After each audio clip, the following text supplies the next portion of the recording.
And hello, everybody. Welcome to Two Guys Talking Sports. I'm Pat McDonald with Radigan Media. He's Tim Burney of the Sports Report. Coming up on today's episode, we're going to be talking to Waverly head coach Jason Miller as his Wolverines get ready to take on Owego in the Section 4 Class B championship game on Friday night. Always good talking to Coach Miller, Tim, and it's an interesting game coming up here. Yeah, and if you look back, Waverly has 5 Section 4 titles under Jason Miller's direction, and I believe they've lost 4 or 5, and a couple of them excruciatingly so to Shenango Forks. You never know what's going to happen with Waverly in a Section 4 championship game.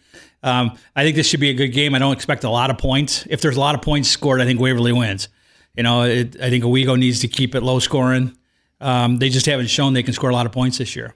Yeah, talking with Darren Dodge, our announcer for Owego football and WBO before the last game against Waverly. I think I told him I thought they needed to hold Waverly to 14 points or less to have a chance to win the game, just how much Owego, Owego's moves the ball well this year, just has struggled in the red zone a little bit. But and that turned out to be, they held them to 14, I think, right, but only scored 7. So it was 14-7 Waverly the first time. I'm kind of expecting a similar outcome either way. Yeah, me too. And I think Waverly, if you remember, Waverly fumbled at the 1-yard line, and they turned the ball over on downs, I think, in the red zone. So 14-7, part of that's obviously Owego's defense, but Waverly was in position to score more than the 14. So We'll see. Maybe Owego can duplicate that performance this week. It's going to be interesting. Owego's defense really the best around, probably statistically, right, as far as holding teams down. I think the most they've given up is 16 to Maine Endwell in a win, and then 14 to Waverly. So really impressive showing so far for Owego. And Coach Miller, we'll talk about it coming up right after these words from UHS Sports Medicine. UHS Sports Medicine is your team's partner, keeping you healthy both on and off the field. Learn more at nyuhs.org. And joining us now here on Two Guys Talking Sports is Waverly coach Jason Miller. How are we doing tonight, Coach? Great, guys. Appreciate you having me again. Well, my wife's pretty knowledgeable on sports, and she said to me the other night, who's got the advantage here? Does Waverly have the advantage having played Friday but not knowing who they are playing against? Or does Owego have the advantage, even though they haven't won yet, knowing they play Waverly and having an extra day? Is there anything to either one of those? I don't think so. I really don't. The preparation really started, over the weekend, and we both had basically, we don't get their films till after they play. So maybe a day's more rest. But other than that, I don't see it as an advantage either way. We got to both play Friday night and 8 o'clock, and I'm sure both teams will be ready.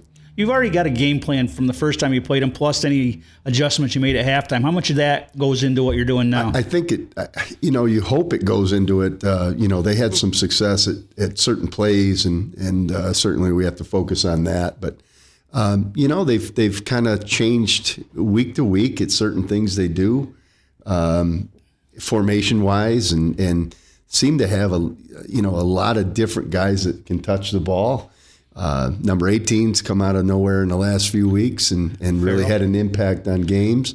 Going back through all their films from week 1, they just have had multiple guys that have contributed offensively and defensively. They've been very stout and very fundamental. One thing that hasn't changed is their strength up front, right? Yeah, they're just so strong and physical, and they do a really good job on defense of fundamentally staying square and getting off blocks and blitzing certain from certain areas of the field that you don't normally see, and mixing up coverages. So there's a lot going on, and the preparation is is difficult. Even though we played them before, it's it was relatively early in the year, and at least weeks ago, month and a half ago, and they're sound, and they just are playing with a lot of confidence right now, as they should. What have you seen from your team these last few weeks? Obviously, everybody's dinged up at this point, right? But when they know they're either playing ME or Owego, do you see the focus just tick up a little bit more?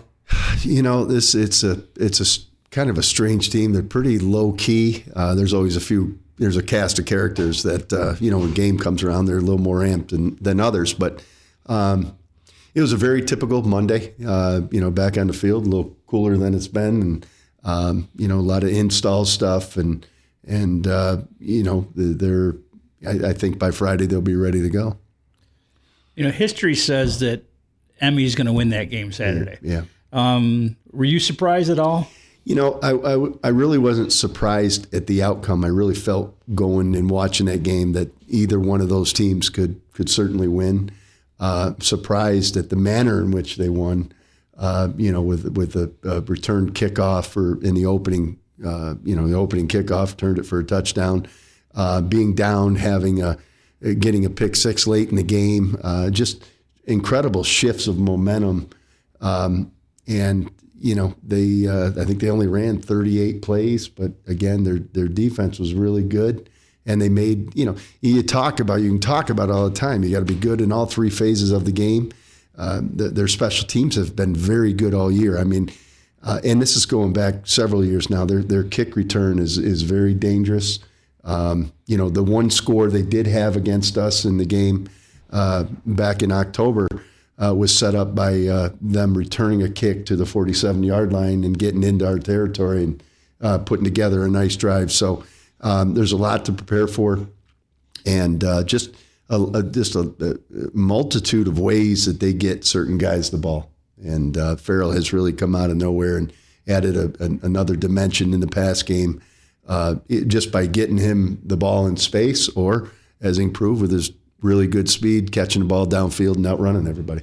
Talk about your offense. I've been at games where, you'll go a couple of drives where you just throw the ball all the time, then you're going back to the run.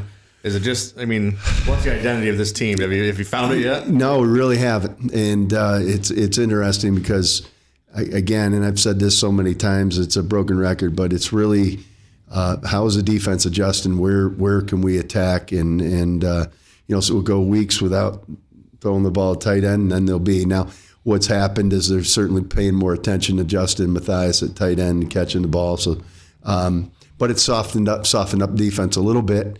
And Cooper's had some really strong games running.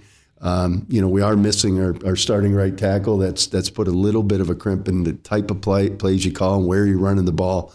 And we've probably been a little heavy one direction over the other. But whatever we can find a crease. And every week there's some variation of scheme that takes advantage. And I've been rather conscientious about trying to go out and do the exact same thing we did the week before, because the team's going to prepare for it. Talk about Dalton Davis. I had him on the podcast, just his story, and man, he's having a heck of a year as a wide receiver coming off of Hodgkin's lymphoma. Yeah, really has had a tremendous year. Just making big plays when he needed to. That was a big play last week in the end zone, going up and getting the ball. And it's been very, very consistent on defense. Just so happy for him that he can actually even be out there, and he's given everything he has, and really has had a very solid year. Talk a little bit about Ben Shaw too. He doesn't have the gaudy passing numbers he did last year, but he's completing like 65% of his passes, and he's all over the field defensively, and he hits too. It's not just a matter of being there; he makes hits. He's had an incredible year. What he's doing on both sides of the ball. He's a really good leader on both sides of the ball. He has thrown the ball very well, very accurately, especially in the recent games. He's up and around 80% completion percentage. And in defense, he's just, what he's able to do consistently is run to the ball. And again, there's a player that, does not have, I would call, a good 40-time speed, but he plays way faster, and it has a lot to do with his preparation and understanding what teams are doing. And those first few reads and steps that he makes is a real advantage for him. So, what he's doing is he's just a complete high school football player. He's one of the top tacklers in the state, and one of the top passers and quarterbacks in the state. Not gaudy numbers, but consistently getting the job done. Troy Beeman, Matthias Wells get a lot of ink, and they deserve it up front.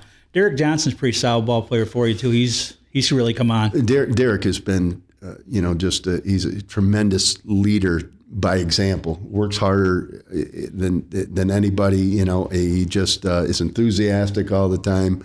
has done a great job at center for us. He's turned around, done a really solid job at tackle. Eli Newman has done a really good job at tackle on defense and first-year player. Right? Has provided really strength inside and size inside. So we've been pretty solid up front. This week I thought we played pretty good. That was a very dangerous Norwich team with a lot of speed and high school team that can throw it like that and spread you out, and young players, but for the most part they also played well and challenged us. Talk about, you guys have maybe the biggest roster around, right? So how big is that? You've had some injuries. Talk about Drayton Decay, obviously losing him. Yeah. I see Axel Murray out there in the secondary now playing. Yeah, for the first time. Axel's moved into free safety, and Axel could have been playing with us all year, but we really wanted to get him every bit of experience he could at quarterback. Ben playing both ways has a major part of that, right? I wanted to make sure he was getting as many reps as a JV quarterback, and he did. He played the 8 games, and soon he was done. Now, he's going to be a heck of a receiver. He goes up and high points the ball and has decent speed. And but right now we need him to, we've got to do a good job in the secondary this week, and so it's great to get him varsity time. That's one player that next year is going to rise and be at the top of one of the top players around. I see Drayton on the back of a cart watching the game last week. How big to just have him around the team? Yeah, it's still bittersweet. You win a game, then you look over there and he's sitting there all bundled up, and it just feels so bad for him. Not only because of missing, what remainder of football season we have, but it's he's just heartbroken about the winter and the spring season. So, he's a tough kid. He's so determined. If anybody can come back and be successful at anything, it's him. And so it was great for our kids to rally around him. It's great for him to be there. He's still a major part of the team and contributed to a lot of our success this year, and we're certainly going to continue to recognize that. You don't have Xavier Watson this year, or Colson Keithley even. But boy, Chase Wheeler made a really nice catch against Norwich. Matthias Wells has made a couple really nice catches across the middle. Dalton Davis made a really nice catch. I mean, you've got kids that can go up and get the football, and they're pretty good receivers. They're not the flashiest group, and they're not going to really threaten you every time deep. But Chase has gotten better. He loves football. He's started for us both ways all year. And he's getting more consistent with his hands. I say the only thing he struggled with early in the years is just tracking the ball a little bit. But he's doing the last few games he's done a great job. Starting back with the Owego game, he really had that big catch there and set kind of changed momentum on that drive, and that's our first score.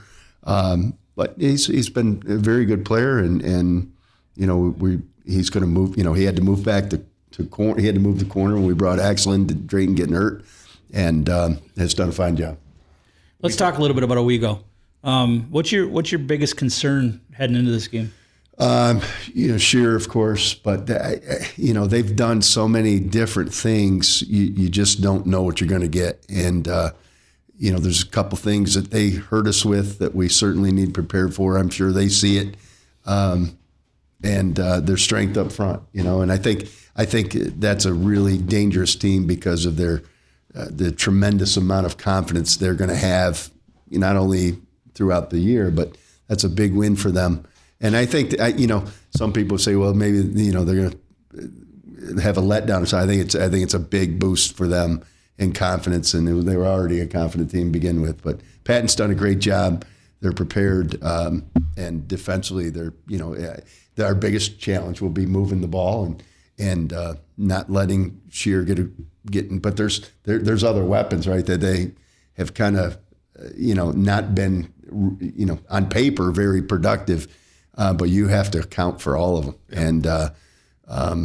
And it's a front, it's a defensive front that we're not seeing much anymore. They're in a 3-4, the old Oklahoma defense, and their corners rally to the football when it's an outside run, and So you got to have three pretty physical linemen to play 3-4. Yeah, they do, and their ends are prototypical stand-up outside linebackers on a line of scrimmage that create a lot of problems backside chasing the ball down. So we have to account for them too. Necessarily, you don't have to, against an even front. And so they've got 7 guys in the box, and they're never out of it. So in running the ball, that's a challenge. With 7 in the box, the numbers would dictate that you throw it, but they're also pressuring with those 7, and those 2 inside backers are coming every play. They're not really reading; they're coming forward, and it's like you're defending against 7 every single time. I think we talked last time you heard about kind of how great it is to see this rivalry kind of build now that you're in the same division and all that. Even bigger now, right? You get to play in a section final against a team 20 minutes down the road. Yeah. How big is that for Tioga County? Obviously, Maine Endwell's been the team to beat in Class B forever. It is, and I'm still, you asked me what I felt about it, but I'm a little, like, oh my gosh, it's, Maine Endwell's not involved in this, but Owego certainly deserves to be there, and they've been rather consistent all year. And as far as the rivalry goes, it was a very physical game last time, and there's some extracurricular stuff. And, that's one thing we got to do a better job of. We have to limit those kind of penalties that are going to put us off schedule and hurt us, because every yard is so important, and we're going to have to control our emotions. And in a big game like that, that's challenging always. But this is what you play for, a sectional title. And you're almost going like Mountain West action time. You're like 8 o'clock, scheduled 8 o'clock. Start. Man, that's almost that's literally past my bedtime. So I'm gonna have to have a cup of coffee. What is that like the road trip like? You going to SV? Have you played there before? And yeah, we played there a couple years ago, but we field now, right? Yeah, it's a turf field. So I think the kids, I don't know if it has any bearing. I think kids stay up 11, 12, 1 o'clock at night every night. So they'll just be, instead of playing Fortnite, they'll be playing football. So, it's a little strange to have a sectional championship away from, what's norm, whether it be Vestal or UE, and used to be Binghamton. It was kind of a nice, a nice platform. I kind of miss them playing at Binghamton. That was always my favorite. I missed venue. that, but but nonetheless, it's on a football field. I'd play them at East Waverly if we had to. So we'll just go down there. You'd get a bigger crowd if you had it. Yeah, he certainly would. Away. Yeah. So I really think I was praying that somebody would have the whereabouts or understanding that this would be a great game to play at Tioga. So yeah, right. They're really cool. Keep it in the county. What I've been doing this a long time. You've been coaching a long time. These games, to me, are usually decided special teams. Yeah. Do you see either one of you guys having an advantage there? I think the one thing they do a really good job is special teams, and we were always concerned about their punt block. They're very creative on that. Their punt return, their kickoff return has been outstanding. Kick coverage has been good. We have a very solid kicker and very good kicker in Hogan Shaw, and ball placement is going to be important. Punt's going to be. It was important in that first game. I mean, Hogan had some excellent punts in that game that kind of changed the field position, and that's what you have to make a team like Owego do is go 80 yards and get first down after first down, as opposed to giving them a short field and getting them into 4 down territory. Right? We can limit them to possibly 3 downs and a punt, then our chances are better for sure. What are you expecting crowd-wise? Obviously, Waverly always travels. I honestly, I don't expect much. I think a lot of people are gonna stay home and the weather's turned cold, and but I think nonetheless we'll be excited to play, and at the end somebody's presented the championship trophy and somebody's presented the first loser trophy. So there's a lot at stake here, and to come back potentially thinking about the opportunity to win and then play in your backyard for in the state quarterfinal is a lot of incentive. Is it? You think that? I mean, a lot of this team was there last year. The bitter taste in their mouth from the section finals a year ago. Yeah, I mean, we're asked that question all the time, but it's like a lot of these kids are. I think they've created their own identity. Like we've won 9 football games without those big names, and I hope they're proud of their accomplishments. And this just happens to be the biggest one, right? And it's we got to get focused and understand the opportunity that's ahead of us. Do you think? I mean, you guys have been here before. Obviously, you've got 5 section titles, and you've been there a few other times. I think this is our 11th sectional title game. Okay. So in Owego, I don't think they've never won a section title, right? No, they haven't. And so, I mean, but just talking about these 2 coaching staffs, you feel like you have an advantage having been there before as a staff? No, I really don't. I think it's I think that's kind of like outside. I remember those days in 2008 when we won our first one, and it does hit you. Like, oh my God, we just won a sectional title. But I think their staff is mature enough to know that this is just another game, and they need to prepare, and that's the way we feel. And there's no advantage. I couldn't comprehend of any advantage I feel like we have playing in this game as opposed to not. I think the anticipation and desire is going to push you to work hard. But as far as this game goes, I just don't see that one staff would have, and I can't speak on behalf of their staff or their players, but the only thing I see us is that it was very much like any other Monday that we've had in the previous 10 weeks. So, on a personal note, having that state title in your back pocket, does that take any pressure off you personally? No, because I always felt like we've every time we lose a sectional championship, it's an underachievement. You didn't obtain your goal that you set out to do, and if you're, the biggest pressure, and I've said this repeatedly, is that the pressure is in that semifinal game. The pressure is kind of off now. I mean, and I'm sure Pat would agree that gosh, if we win this one, we're in the sectional final. The sectional final game provides the most pressure, because if you cannot win a sectional title, if you're not in the game. So, we just have to embrace the understanding that, okay, we've earned the right to be here, and now it's time to go get it. All right, that's Waverly head coach Jason Miller. Coach, good luck this weekend, and thanks for stopping by Two Guys Talking Sports. Thank you, fellas. Appreciate it. I want to thank Waverly head coach Jason Miller for joining us once again on Two Guys Talking Sports. Coming up tomorrow on our Two Guys Talking Sports episode, we're going to have an interview with Owego head coach Pat and Taylor. Looking forward to talking to Coach Taylor. As Coach Miller is the old dog in the yard there, and Coach Taylor is the newcomer, right? Jason Miller, as usual, he and his staff done a tremendous job this year, because I don't know if a lot of people would have picked them to win with what they've lost graduation-wise the last 2 years, would have picked them to win a Section 4 title this year. I thought they'd be in the hunt. I never dreamed that Owego would be in the championship game. I didn't think with losing 19 seniors, I didn't think they had a chance to do what they've done this year. So shout out to Pat and Taylor and his staff too. Just an incredible job they've done this year. Absolutely. We'll talk to Coach Pat and Taylor coming up on our next episode of Two Guys Talking Sports. For Tim Burney, I'm Pat McDonald. We will talk to you next time.